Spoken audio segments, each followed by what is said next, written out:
Hi guys, thanks for tuning in to another episode of Nuggets News. Today we welcome back Kain, the founder of Synthetix. They've rebranded from Haven if you haven't been following the story, and they've been climbing the rankings in the DeFi space. So first of all, congratulations mate, and maybe fill everyone in on what you've been up to. Yeah, thanks very much, Alex. A lot of stuff been going on. Most recently, we launched a new index token. So it tracks the five top exchange tokens, so Binance, Huobi, Leo from Bitfinex, etc. And you can go long and short on that token. So that launched about a week ago, and yeah, it's been pretty good. But obviously, a lot of other stuff been going on the last few months as well.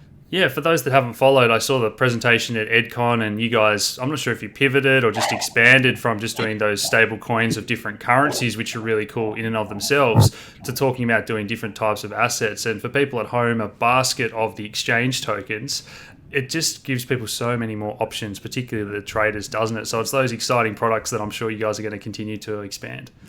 Yeah, I think one of the things we wanted to show is the advantages of synthetic assets, right? So if you try to construct a basket of all of those tokens, they're on different chains, they're on different exchanges. So to get all five of those tokens, you need 3 accounts on 3 different exchanges, or multiple different wallets. And if you wanted to go short, it would be even harder. So, it's definitely an advantage to have all of those tokens wrapped up in a single index basket. So, yeah. Yeah, just to give people at home an even clearer example, you might say, I think the IEOs have become a bit of a bubble and all those exchange tokens have had a great run, and now I want to short them, and you want to short them all. So now you can do that in a decentralized fashion. It's very, very cool, the sort of positions you can build, isn't it?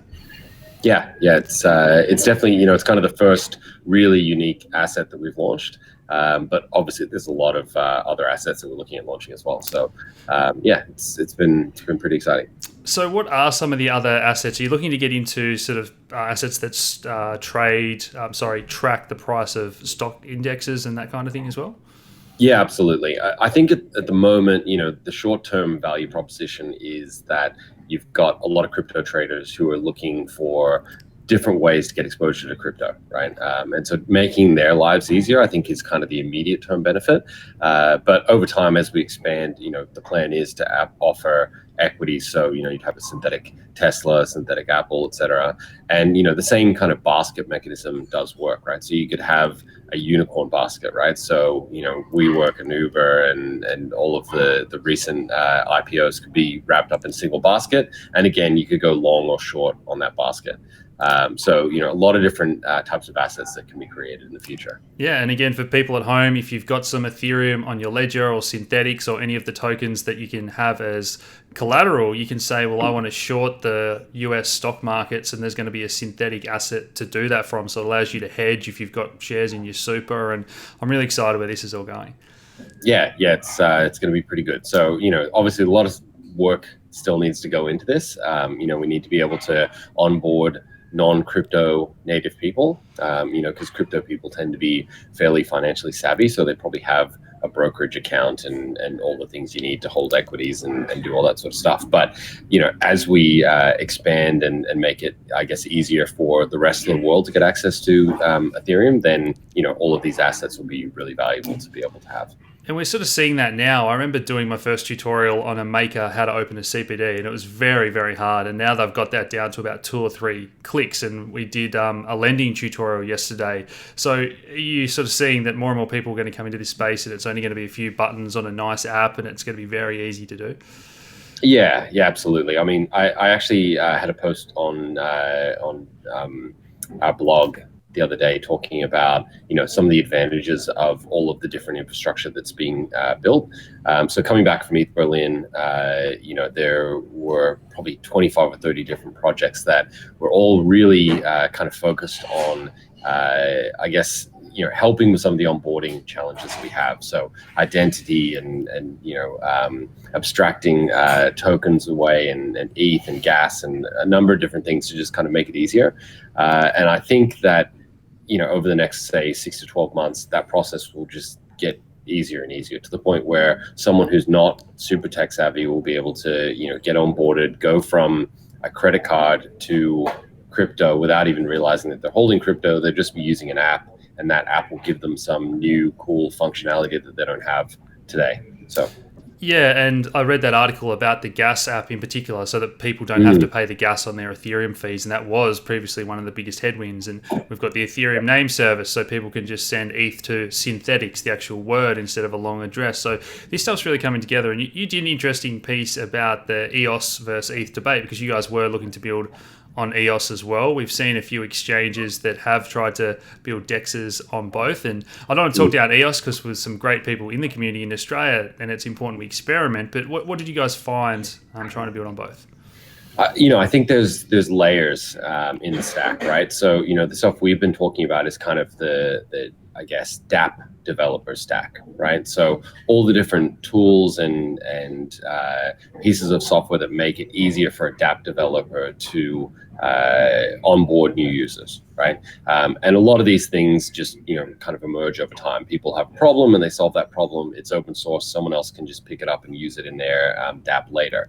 And so the more of that stuff we build, the easier it becomes, the job of the dApp developer. But if you go a layer down, to the smart contract layer, there's even more difficulty, right? You've got all of this different tooling for testing and deployments and things like that, even on Ethereum, it's challenging, right? Like, the intent of that article is not to kind of paint a picture that it's super easy on Ethereum and, everything's flowers and lollipops. It's really hard, but it's so much further ahead than all of the other smart contract platforms in terms of tooling, that if you're trying to build a complex smart contract suite, it's, I would argue, at this point, almost impossible on EOS without really getting in and actually building that infrastructure yourself. And, eventually that has to happen, but it just hasn't quite happened yet, unfortunately. Yeah, and it's something I've been saying since day one, that Bitcoin has a 10-year head start in the network effects, but Ethereum also has a 5-year head start on a lot of these other smart contract platforms, and we're starting to see that now. Yeah.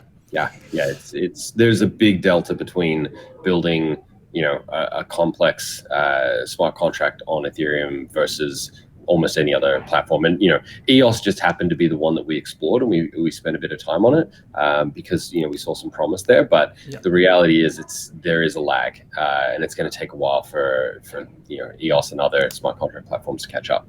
For sure. So the next thing I wanted to talk about was scaling, because I know when I attended the Sydney conference, it gave me a lot of renewed hope because I saw so many teams working on similar problems. Did you have a fresh sort of insight into how scaling's going? Because at the moment there's a big narrative that ETH's a dead end and that kind of thing.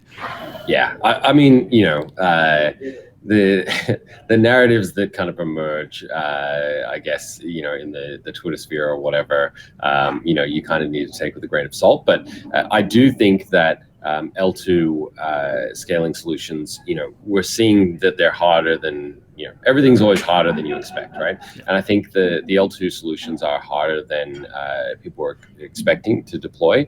But that said, there are solutions that are out there like Connext and Scale, two teams that we've spoken to. And, I think that those solutions will, again, be incremental improvements. There's no silver bullets in this space, right? If someone tells you that they've got the magical solution that, solves all the problems for engineers or users, they're just, they're kind of lying to you. So, I think that it's about incremental improvements and, testing out various things to try and, improve the I guess, outcomes for our users. So at the moment, we've got scaling issues, and we definitely want to be able to improve the experience for users, and we're kind of looking at all the different tooling and different solutions to support that. And long term, you guys see yourself as important financial infrastructure that does need maybe thousands or millions of transactions per second if it was to really blossom and do everything I guess you're hoping for long term. Yeah, so when you look at something like Scale, I guess they're talking about sub-second block times, and so the throughput goes up significantly, but obviously there's trade-offs, right? One of the things that people have been talking about a lot in the space is composability. So one of the challenges is if you go to L2 and you choose a different layer 2 scaling solution to, say, Uniswap, right? And you're trying to build something that connects those two protocols, it could become difficult, and fragmentation could creep in. So I think there's, again, there's always trade-offs. Everything that you do has trade-offs, and we need to be wary of them, and just be mindful, I guess. Yeah, I was reading about the format of the Bitcoin addresses the other day, and how there's still a lot of the big exchanges and wallet providers that aren't compatible. So do you think Ethereum is sort of developing those standards? We saw ERC20 take off, Kyber and 0x. Do you see that that's all working really well together, or there are a few teams that are sort of pulling in their own direction? I mean, yes and no, right? You've got Wallet Connect, where a lot of dApps have integrated it, and then Coinbase just came out, a week ago and said, "Hey, we've got our own, wallet connection service, right, or plugin." So, engineers love to reinvent the wheel, and so I think that there's always going to be that standards fragmentation that exists, but hopefully it's a small enough community that over time we will get some consensus around which are the things that we should be using. I mean, ENS is a great example. You raised it. I doubt someone's going to just pop up and try and create their own version of ENS. That's got enough traction now that I think that will be the standard for Ethereum naming. Yes. But I wouldn't put it past someone to try and kind of replace it, right? Like, you've also got Unstoppable Domains that runs on Zilliqa. Yes. So across the ecosystem you might have some fragmentation, even if on Ethereum it's kind of solved, right? So if I'm a user and I turn up, I don't care about Zilliqa or Ethereum or whatever, and all of a sudden now I've got one domain naming structure for Ethereum and a different one for things that are running on Zilliqa, and that could create issues. So it's going to take a while for it to play out. Do you see the DeFi sector being a little bit more tight-knit than maybe that sort of overall ecosystem we just described? And have you been surprised? I know personally, looking from the outside in, like, Kyber seems to have really made a lot of progress lately. Yeah, I mean, Kyber's been around for a long time, right? And they've got a really solid team. They're very easy to work with. So we just integrated with Kyber, and the experience, I guess, that they have with integrating with all the other teams is very helpful, right?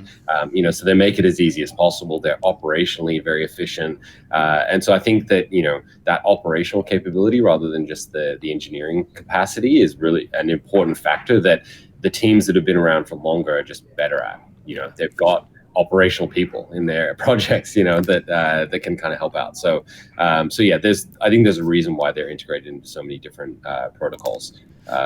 Yeah, it's really exciting to see some of those. I call them the older projects. They're a little bit boring, and now they're sort of coming out and proving to people that they're pretty cool. They're still there. Yeah, exactly. The next thing I want to talk about was regulation. So you guys have got assets now that are pegged to currencies, and we've seen some issues around Tether, but you've also got pegged to gold, and we're talking about pegging to, well, securities if we're going to sort of peg to stocks in future. So how do you see that relating to the regulation and the jurisdiction? Yeah, so obviously a lot of the stuff we're doing is somewhat grey from a regulatory perspective. I think the biggest thing that we've seen, when you talk about the SEC, and I think that's something that a lot of people, even though we're in Australia and we're domiciled here, I think a lot of people are concerned about what the SEC is going to do, and a lot of the other regulatory bodies kind of take a little bit of a lead from that. Yeah. And so I think looking at the SEC and some of the guidance that they put out and some of the specifics around various different cases, some of the things that you need to be really careful to not do are capture value. Right. So we saw with the Delta, if you're collecting fees from exchanges that are happening on your smart contract platform, that's a connection that is kind of something you want to avoid, I suppose, right? Yeah. So that's something that we don't do. We don't capture any fees. There's no for-profit entity that's associated with the platform that's trying to capture value. So that's something that definitely helps us. I think the other thing that we've sort of seen is that if you're facilitating trading, right? So if you're a trading venue that's matching orders between counterparties, that's another problem. That's something else that regulators are concerned about. The interesting thing with Synthetix is that as from using the platform, you don't actually have a counterparty. When you go to convert SUSD into gold, for example, XAU, you're your own counterparty. You're just repricing debt that you're holding into a different peg, right? So you're repegging the asset that you're holding from US dollars into gold. that's a very different mechanism, and it's really kind of only a mechanism that can exist in the blockchain space. So from that perspective, we're not capturing value, we're not facilitating trading. It's definitely gray what happens if you've got a synthetic Tesla and what that looks like. But it's going to take a bit of time, I think, for regulators to sort of catch up and understand exactly how they want to interact with these different new assets. Yeah. So you were going to talk about how it is more decentralized and how the SNX token ties into it, because as you say, we're not really, you're not doing those specifics that an exchange would. Yeah, exactly. So, it's more like a Uniswap type model, right? The way that Uniswap works is you've got counterparties that are pooled together. So you and I and 20 other people take our tokens and ETH and we put them into a pool, right? And then anyone else can turn up and trade against that pool. But we're not there, right? We've just deposited our assets into a smart contract and walked away. We don't have anything to do with the ratios that the assets are trading or anything like that. We're literally just providing that pooled liquidity. And the reason why that's really interesting, I think, is it's the first time that we've been able to sort of coordinate liquidity without, typically we would all need to have contracts and sign something and be running, a managed investment scheme or whatever. Instead, because the contracts enforce the rules themselves, we don't need to even know each other. It happens that you and I might both be liquidity providers into a Uniswap pool, but we may also not be, we might not even know each other. So that's, I think, a big advantage that we have in some of these new smart contract platforms, that it can coordinate activity amongst, unknown parties to provide a service to a third party who doesn't know us either. And so when we look at the pooled model that we use for Synthetix, it's something that I think is quite new, and very different to traditional markets. And by pooling my SNX tokens, that's fairly easy to do now with that portal you've built. And what sort of rewards are people seeing at the moment? Yeah, so we have a number of different things that we're using to encourage people to stake the system. So one is you get SNX tokens as inflationary rewards, similar to the Bitcoin block rewards, which I'm sure all of your listeners are very familiar with how that works. So there's a similar mechanism there, but also there's a mechanism to pay the transaction fees, the exchange fees, to the people providing liquidity. So, those transaction fees have grown significantly over the last 6 months, and it's almost $500,000 worth of fees that have been paid out. Yeah. And in terms of hedging that risk, as you're saying before, it's from those pool of funds. So if we have a triple Binance token and Binance goes up a lot, are we sort of just banking on the fact that there's going to be people that are shorting as well? Or is it just over time, there's sort of always winners and losers? Yeah, I think, like any trading platform, there are going to be winners and losers. At the moment, most of the people who are trading on the platform are fairly long. And so, somewhat interestingly, the debt for the SNX holders has actually gone down, over the last couple of months, right?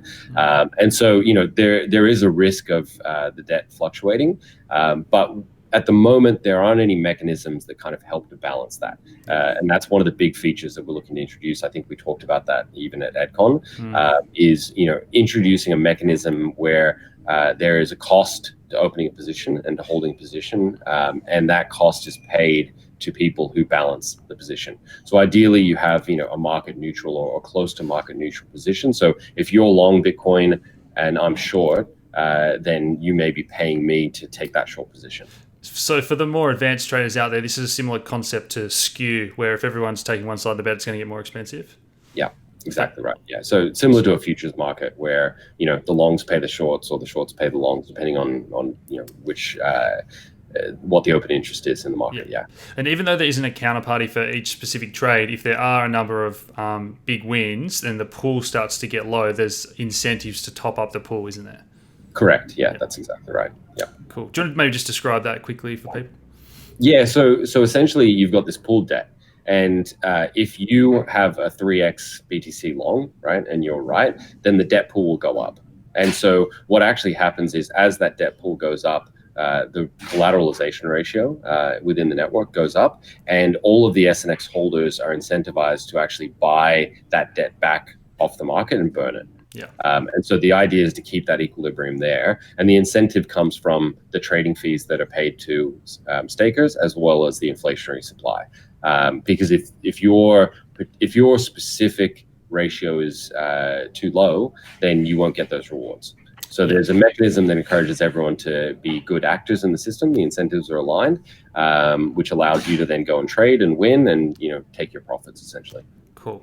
The final thing I wanted to talk about was the problem that a lot of projects are facing, and that's where do you get your pricing from and oracles. So you guys recently had a bug and that caused some issues. So you maybe talk about how that played out and how you're looking to fix that? Yeah, so our Oracle has a bunch of different price feeds, right? As you say, we've got fiat prices, we've got commodities, we've got crypto prices. We made, I guess, a somewhat naive assumption that the commercial APIs that we were using for Forex pricing were going to be fairly robust. And it turns out that actually, they're less robust than the crypto prices from what we've seen over time. Yeah. And so what essentially happened was the KRW, so the Korean won feed, failed on one of our APIs. And then simultaneously, one of the other feeds started pushing an incorrect price essentially into the market. And so one of the bots that was trading against the contracts saw that discrepancy and exploited it, was able to generate significant profits. Thankfully, we negotiated with the bot owner and they were happy to roll the transactions back. But it's something that we're working on actively to kind of make the oracles more robust. And we're also talking to the Chainlink team as well to kind of help to make the Oracle system more distributed. Yeah, I think that probably highlights for people how early on we are, and that don't invest too much and have a play around with these things because we still are finding bugs. But the final question I wanted to ask you was a little bit different. But lately we've seen a lot of these gold tokens, or even some of the stock indexes. But the stock market only trades 5 days a week, a few hours a day. So if there is to be some big event over a weekend, how would that play out if you're getting your price feeds from traditional markets? Could I come in and say, wow, gold is going to explode on Monday morning at market open and swoop in and buy a lot of gold tokens? Yeah, so it's an interesting problem that we have to solve, right? In crypto, we've become used to 24/7 markets, so there is no closing bell, right? So I think there's two kind of approaches, and it's really a question of trade-off between the user experience. So one is you actually do hold trading, and you say you're not able to actually trade these assets outside of the normal trading hours or even after hours trading. The other is that you use futures markets to change prices. So you flip the feed from the spot market to the futures market at different times. But even then, as you say, you could have gaps in that feed that people could exploit. So it's definitely a problem that we're looking at trying to work out a solution for, and it's a balance of user experience versus the kind of technical constraints, I suppose. Yeah, cool. Definitely an interesting problem, and I think all markets are going to end up trading 24 hours a day, 7 days a week eventually. Yeah, I agree. Yeah. Any final thoughts on the DeFi space as a whole, Ethereum, or anything we haven't mentioned today, Kain? I mean, it's something that I think people need to go in and just experiment with. You made the point. It's probably not a good idea to take your life savings and put it into DeFi to try and get that 10% yield on DAI, for example. But I think that as the kind of space is maturing, there are definitely opportunities for people to get yield, and if they're willing to kind of experiment and understand, the space is moving so quickly that it is a fairly inefficient market. And again, I think you've got a lot of pretty sophisticated listeners and people who watch the channel. There's opportunities out there for arbitrage. There's no question. So if you're willing to put the effort in, there's definitely free money. There are dollars sitting on the ground that can be picked up, but it's not going to last forever. So it takes someone who's willing to kind of be diligent, understand the risks, understand what the opportunities are out there, and it's a fun space because it's moving so quickly.